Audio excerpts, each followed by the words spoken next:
Alright, so today's video is going to be about overcoming the emotional aspects related to trading. So just before we start, yeah, there's like a sparring match in the background. I was going to use pictures, like the pictures right now, but like I thought that'd be boring, so I'd rather you watch this for fun, while I'm just talking over.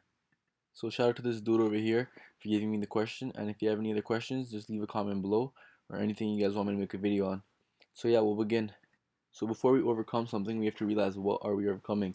So mainly, I'm gonna be going over the key aspects of what basically happens when your emotions take over while you're trading. So one of the things is gonna be over leveraging. So we gotta get to what happens and why it happens. Over leveraging is basically when you take too many trades, you take too big lots for your account size, and so on. And why does this happen? Because it's either like out of greed, you're trying to make more money, or it's out of necessity, like you need the money to pay your bills or pay rent or whatever it is, right? And that's why I will say never ever trade money that is gonna emotionally impact you, especially if it's your last 500 bucks that you need for rent or so on, because that will psychologically impact you as well as create excess potential.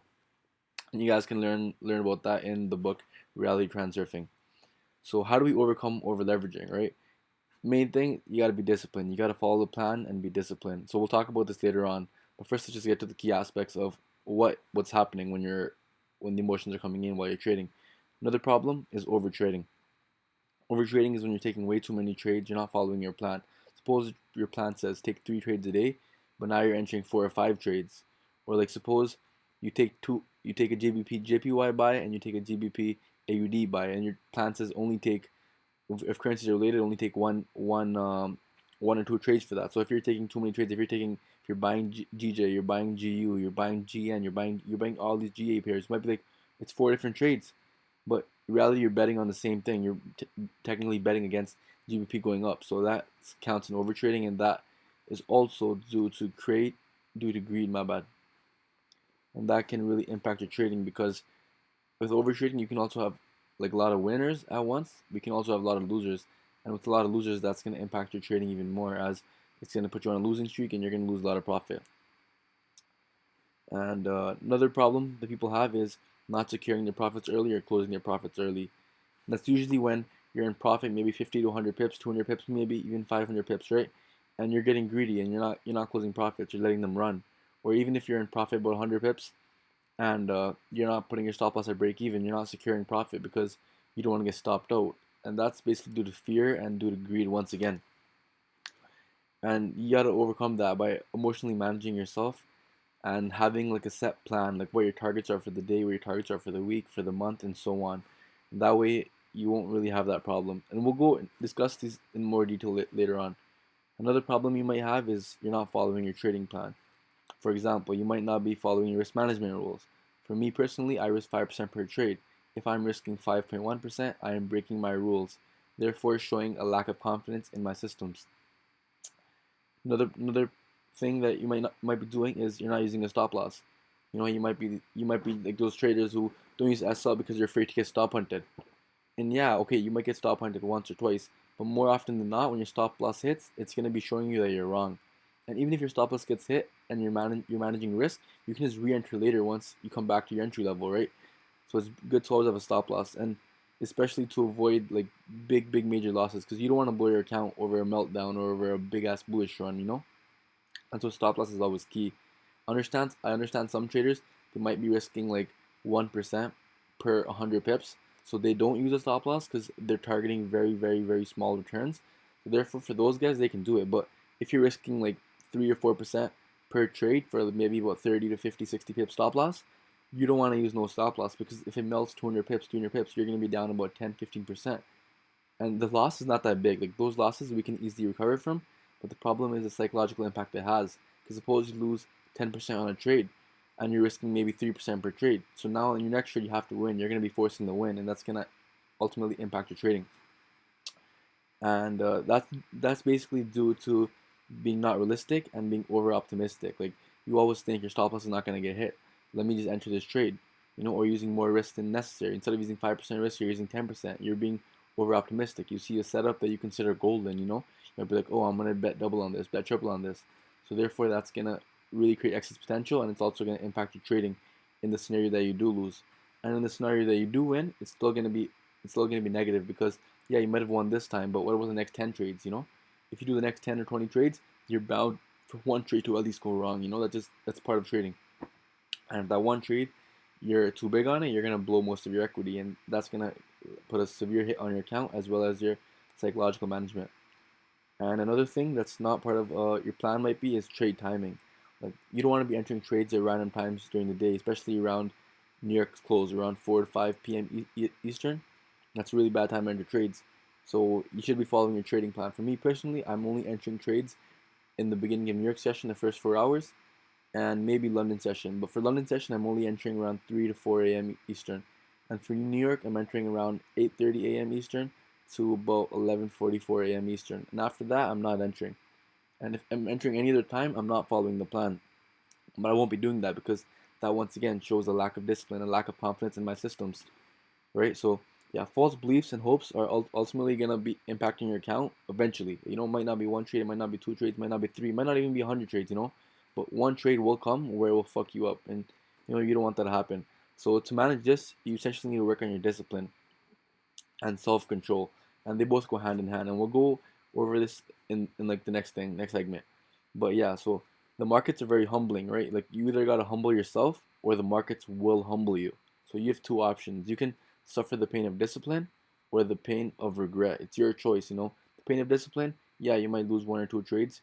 Your stop loss might hit, you might get stop hunted. But the pain of regret, you might blow your goddamn account. And I would pick the pain of discipline 100 out of 100 times. Another problem that people have is revenge trading. Revenge trading is so after you take like two or three losses, right? You get that urge within you to make those losses back. You want to get your money back. You want to get your account back to where it was because you had a expectation in your head. Maybe your account was at $10,000, right? And your target for the day was to make it to $11,000, right? Make a 10% return. And now you lost maybe even $500. You lost 5%. Your account's now at 9,500. Now you want to make that back. So to make that back, you're risking more, and that's a cycle. It's called a cycle of doom. It's gonna take you back down and blow your account more and more. So yeah, that's another thing you gotta really overcome. Like chasing losses to make what you lost. That's ultimately just an aspect of human emotion and greed. And the banks and these guys and the brokers, they really want you to do that because that's how they make a lot of their money from stupid traders, stupid trading decisions. So you really got to overcome that if you want to be a profitable trader in the long run. And this can be countered by setting daily targets. So like you might have like a 10 or 15 or 20% daily target, right? And if your target hits, you close your trades. And also by a daily limit. So your daily limit might be once I lose 4 trades or once I lose 3 trades, right? Or it might be like if I lose 10%, I'm done for the day. You shut your laptop off, shut your phone off, whatever it is, log out of your account. If you need, delete the trading app, delete MT4, MT5, whatever you use, delete it. So you must overcome this if you want to be a profitable trader because there will be losing days are inevitable in this industry. And if you're gonna let one losing day mess up your profits for the week, for the month, for even your trading account, why would you do that? You can't be a profitable trader if you can't overcome this. Because these are key things that you must conquer in order to be a profitable trader. So now we'll talk about how to deal with the emotions of being in a trade. Because I know oftentimes when you enter trades, especially beginners and people who start trading larger accounts for the first time, once they open a trade, they feel a lot of emotion, and that emotion is going to cause them to make bad decisions, irrational decisions that they normally would not make. That's why people on demo usually make a lot of money because they're not emotionally connected to the money in the account.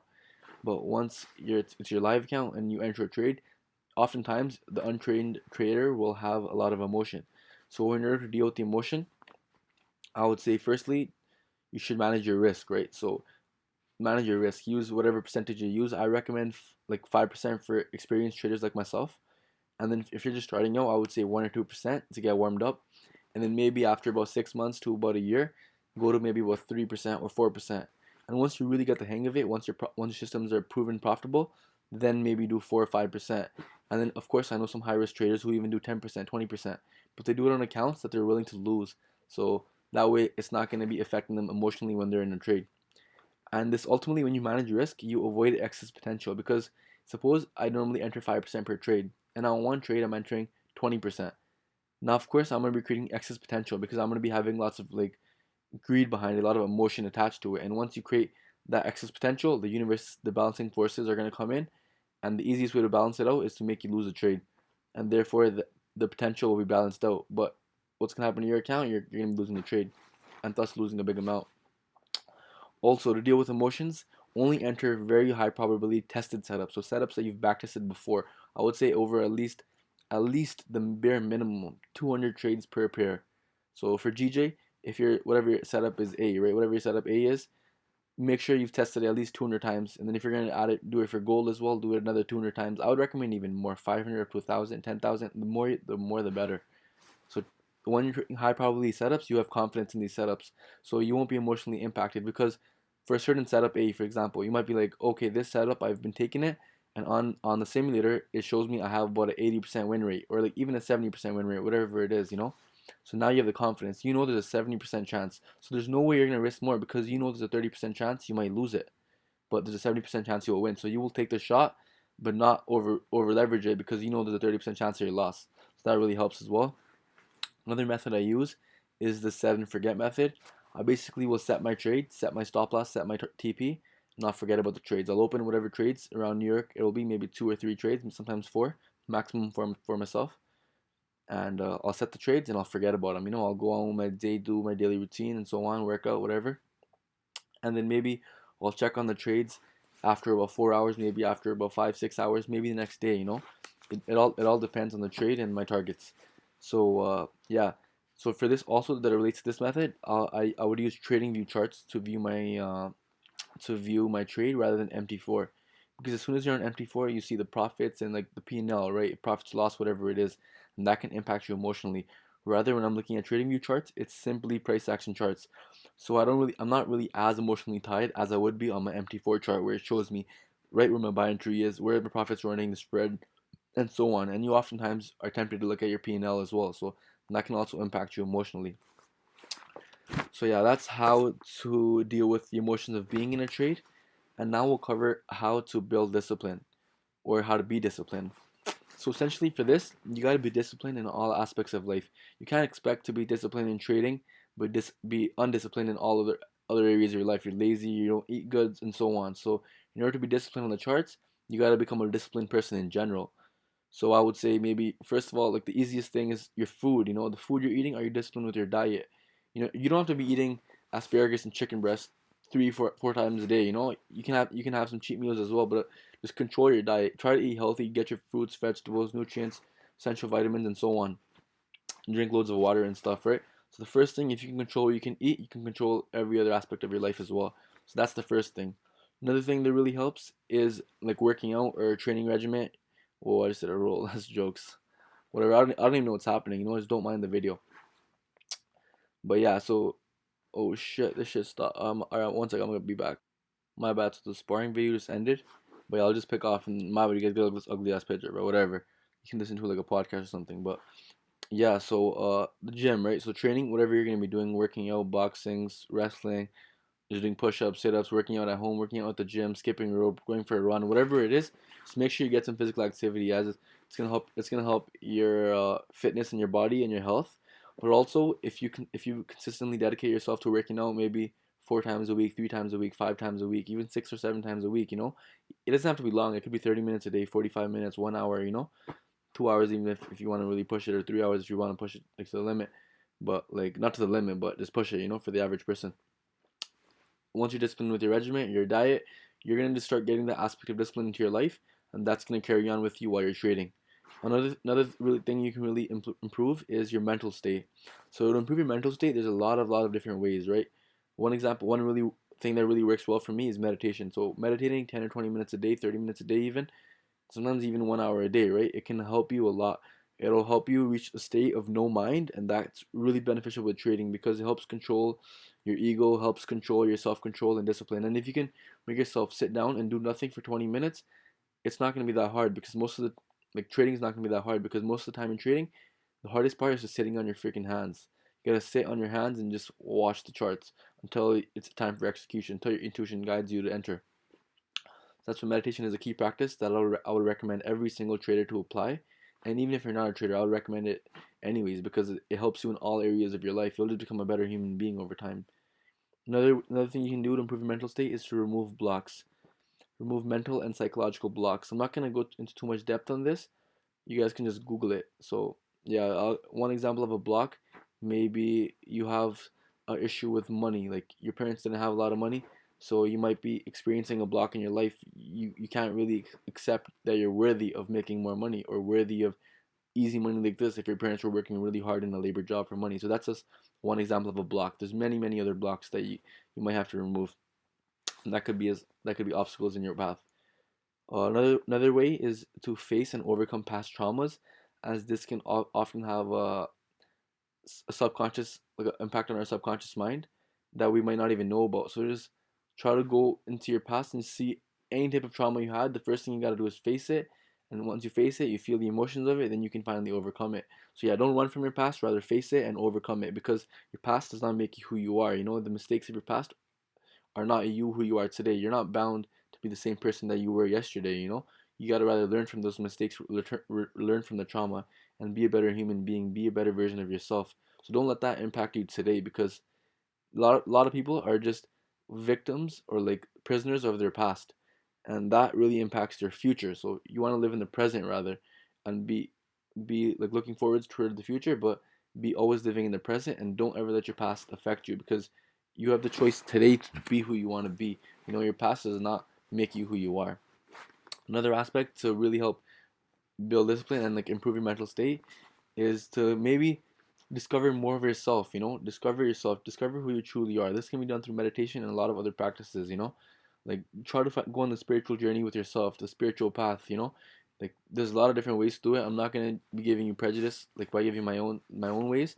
Just go for yourself, whatever resonates with you, whatever you find that's true to yourself, to your soul, whatever it is. You know, whether it's like, I wouldn't say religion 100%. Religion might have some spiritual aspects, but religion is also used to control. So not always. So it's like a 50-50, you know, it depends. But yeah, just go on the spiritual path, because it's like spirituality is within everyone else. You know, like religion might not be, but spirituality, we're all connected to the source. We're all connected to the unified field of consciousness. We are all connected, whether you believe it or not. It's facts. You know, the fabric of life connects us all. And one day you might realize that. One day you might not. Maybe in this life, maybe another. You might not even believe about that, right? But it doesn't matter. It is what it is, right? It doesn't impact us as long as we stay in the present. And yeah, so another way to overcome emotion is to be confident in your systems, because the lack of confidence is gonna cause you a lot of emotional trauma in these markets. So you gotta be confident in your systems. And how do you get that confidence? By backtesting a proven strategy. So it doesn't have to be proven already. You don't have to buy a proven strategy or get it from this mentor or this fucking marketer and so on. You know, you can find a simple strategy, backtest it for yourself over hundreds and hundreds of trades, and tweak it to find the most optimal profitability. For example, you might find certain things like when this A wick forms, when this A pattern and this at this timing happens, it wins 70-80% of the time. But without this wick or without this timing, it's only winning 50% of the time. So you know, you take out the ones that don't work, keep what works, and keep adding and keep refining and refining and adapting and refining until you have a system. It doesn't have to be it could be one simple strategy. You know, it doesn't have to be complex. So once you find something that works, stick to it and rinse and repeat, and then find sustainable profitability over time, over one pair, two pairs, and, and slowly grow that to maybe 4, 5, 10, even up to 10 pairs, even more if you want. I prefer to cap it around 9 to 10 pairs, because after that it gets too crazy. Maybe around 12 pairs I'm doing right now, but that's after backtesting over thousands of trades, over 10,000 hours of trading itself. So eventually you get to that point. You know, you don't gotta rush the process, because the more you rush it, you're gonna be bringing yourself back. So for every one step you go forward, you're gonna be going two steps back. Rather take it a step at a time, and you'll compound your knowledge, your equity, and so on. And also with backtesting, also use forward testing. So backtesting is based on past markets. So you're gonna be backtesting.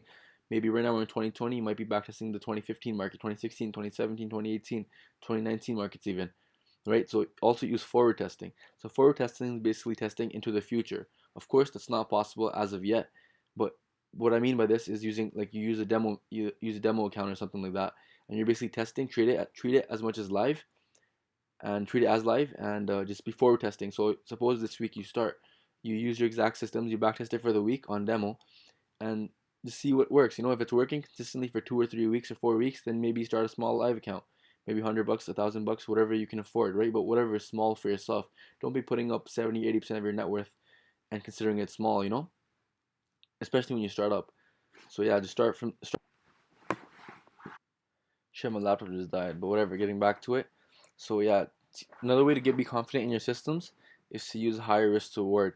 High risk to reward. That way you'll have more room for error. So for example, suppose you're using 1 to 1 or 1 to 2 risk to reward. If you lose two trades and you win one, you're still at break even. But rather if you're using a high risk to reward like myself, I use minimum 1 to 5 risk to reward per trade. So even if I win one trade and I lose four trades, I'm still profitable. I still make money.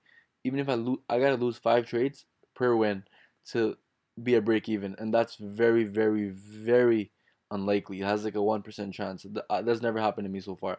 Within six trades, I guarantee I win at least one every single time. You guys can see it for yourself on my trading view. Like I've never had loss like that. Like maybe two or three maximum on average, maybe two, maybe one. But yeah, never those many in a row. So yeah, to be confident in your systems, let's go over those points. And I just want to quote the legend: "Holding is a tough psychology to master it, but it is required if you want to make money." And that's by Don Tour FX. He's an awesome trader. So yeah, it basically means this is for traders who are going to be in the markets for maybe 2 or 3 days, 4 days, even a week or 2 weeks to let their trades play out. You got to be able to hold your trades. You got to have confidence, and this confidence comes from backtesting, from reviving, from like seeing what works and what doesn't work, from basically calculating based off your backtesting, like how long each trade is. So for my systems, it's an average of 1.2 to 1.3 days it takes for my trades to hit TP at 1 to 5 risk reward. So now I know, since I know that, I have no stress. When I'm in 12 hours, even if it's in drawdown, I do not give a flying shit. Even if it's like one day, I don't care, because some trades might take 2 or 3 days for me to hit target, so I don't really mind. And yeah, that really helps. And yeah, that basically covers it. Once if you go over these, hopefully you guys made notes. You guys should easily be able to overcome the emotional aspects of trading if you truly apply these religiously. And yeah, we'll go over the 10 Pipionaire trading commandments. I'll put those right after this. I'm not gonna say them. I'm just gonna leave them there for yourself. Anyways, thank you guys for listening. Have a good motherfucking life. Love y'all.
My phone, throw on the shades and man, you know about wishing going blind. To hide your tears, had a lot of murder on my mind, but in God I fear. Took Yampton and Crenshaw around the globe in a year. Remember riding solo knives, Escalades in my rear. I just hustle, motivate, be prolific, hold down the state. My big brother hustle the great. I know Kyrie Supreme relate. I know J-Rock Hoggy relate. Black Sam Adam relate. Key to J Stone relate. Lauren Pac-Man, it's love I wanna see. I wish I knew when the storm came.